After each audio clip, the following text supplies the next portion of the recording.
untuk menghemat ongkos produksi yang ujung-ujungnya harga produknya bisa lebih murah daripada kalau menggunakan pekerja yang seluruhnya itu adalah warga negara dari Amerika Serikat. Mas Ari, mana nih yang mau disoroti lebih detail? Atau mungkin ada pesan untuk netizen terkait hoax yang lagi banyak beredar, Mas?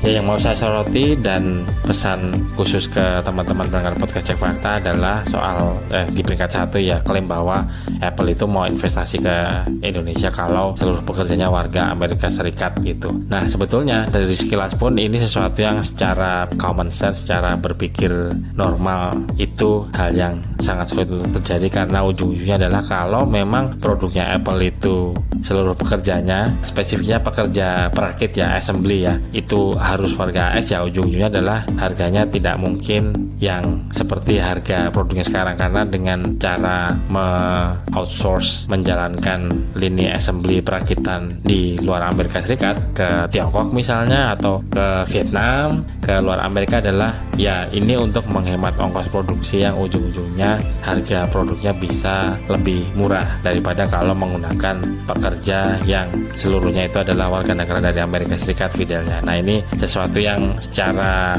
di luar ini ya, di luar klaim kita cara menggunakan perisai fakta, menggunakan perkakas atau tools atau cara tertentu ya. Jadi kita menggunakan common sense, menggunakan akal sehat aja bahwa yaitu bahwa kalau semuanya harus bekerja dari Amerika ya nggak mungkin harganya seperti yang harga jualnya seperti sekarang gitu. Nah, kedua adalah mencari informasi seperti ini sebetulnya tidak terlalu susah, karena kita bisa mengandalkan sumber-sumber autoritatif dan valid. Satu tips dan trik yang bisa dipakai adalah kita bisa googling menggunakan headline atau menggunakan klaim-klaim yang disebutkan oleh sumber-sumber yang menyebarkan di media sosial, Fidel ya. Misal triknya adalah kalau kita googling, kita mencari menggunakan Google, itu ada satu bagian di mana itu sudah dikurasi atau sudah dipilih oleh Google yang dia itu sumbernya dari sumber-sumber autoritatif. Jadi kalau kita googling itu ada tab semua atau all, kalau settingan setelan handphonenya menggunakan bahasa Inggris ya, ada semua, ada gambar, ada video. Nah, ada tab satu lagi nih nama news. Nah, dengan kita mengklik atau tab kalau menggunakan handphone ya, klik itu kan kalau menggunakan komputer. Kalau dengan kita memilih bagian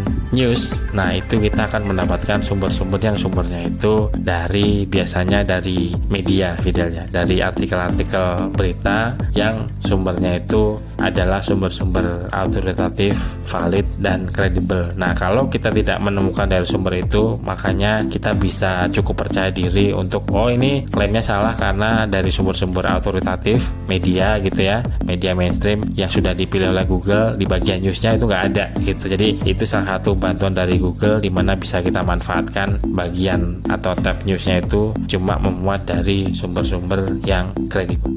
Jaga emosi, tahan jari, verifikasi sebelum dibagi.